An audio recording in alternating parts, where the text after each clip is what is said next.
मित्रांनो, येणाऱ्या 15 फेब्रुवारीला महाशिवरात्री आहे.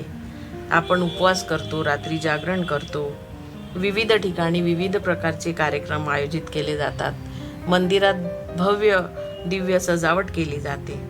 परंतु कधीतरी आपण विचार केला का की आपल्याला किती ज्योतिर्लिंग आहे, आपल्याला त्याबद्दल किती माहिती आहे आणि आपण दुसऱ्याला त्या माहितीबद्दल किती सांगू शकतो?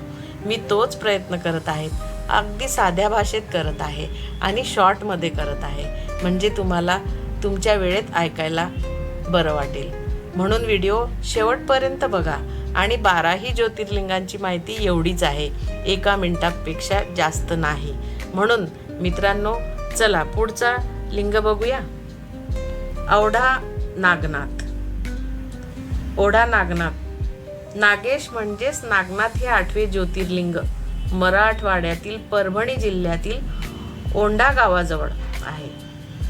दारुका नावाच्या राक्षसीने पार्वतीला प्रसन्न करून घेतल्यावर पार्वतीने दारुकाला दारुकावन दिले. त्या वनात दारुका आणि तिचा पती दारुक उन्मत्त झाले होते. त्यांनी अनेक ब्राह्मणांना ठार मारले. एका शिवभक्त ब्राह्मणाने शंकराची पूजा चालू केली. दारुकाला हे समजताच त्याने शंकराची पूजा मोडून टाकली. त्या ब्राह्मणांनी शंकराचा धावा केला. शंकर तेथे प्रकट झाले.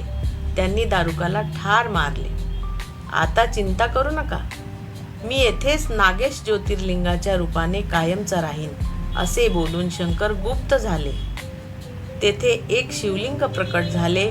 तेच हे नागनाथ ज्योतिर्लिंग आणि त्याला आपण म्हणतो ओढा नागनाथ.